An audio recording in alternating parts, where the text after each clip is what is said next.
Hey everyone, Connor from Covers & Co here, hopping on today to chat about our third soil health principle in diversity.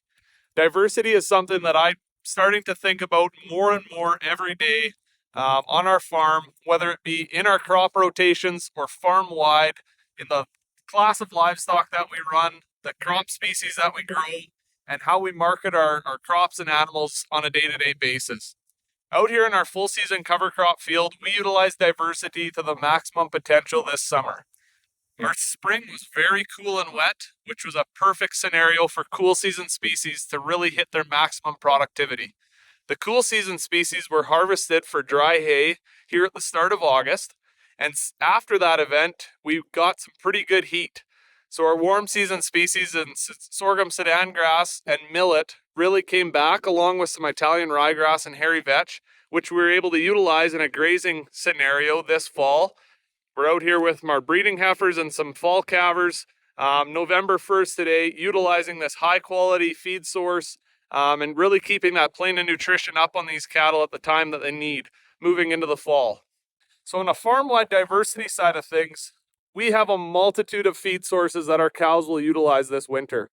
Right now, we're grazing some barley regrowth on a neighbor's stubble field that was able to come back with the heat and the moisture we've received this fall, which has been phenomenal. Behind me here across the creek, we have a swath grazing field of warm season cover crop. Our cows will be entering that here in the next few weeks. And then we'll move into a corn grazing field that we left and didn't silage this fall, utilize corn grazing for a few months, and then we're putting ourselves in a position to utilize bale grazing and silage pile wire feeding. So we're trying to open ourselves up for as many different opportunities through the year. We don't know what the weather conditions are going to be like moving through the winter. Something like swath grazing, if we were stuck with one sole feed source throughout the entire winter, we could run into problems with icing over snow, really high snow amounts, or if we get into a situation where we have extreme winds for many days in a row, the cows aren't going to be in a position to do very well out there.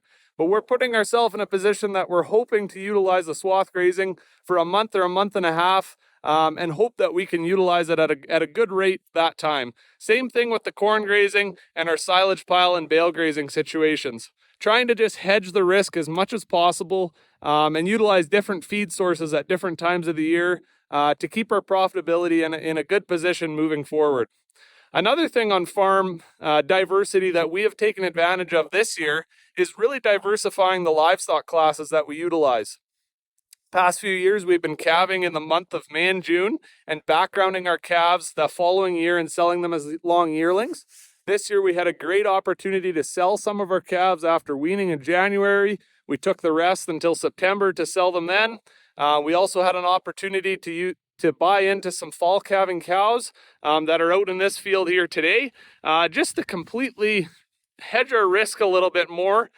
We don't know what the values of animals are going to be like throughout the year, so if we can spread our risk across a vast amount of animals and a vast amount of feed sources for that matter, I hope and think that we're putting ourselves in a good position for profitability and farm resiliency moving forward.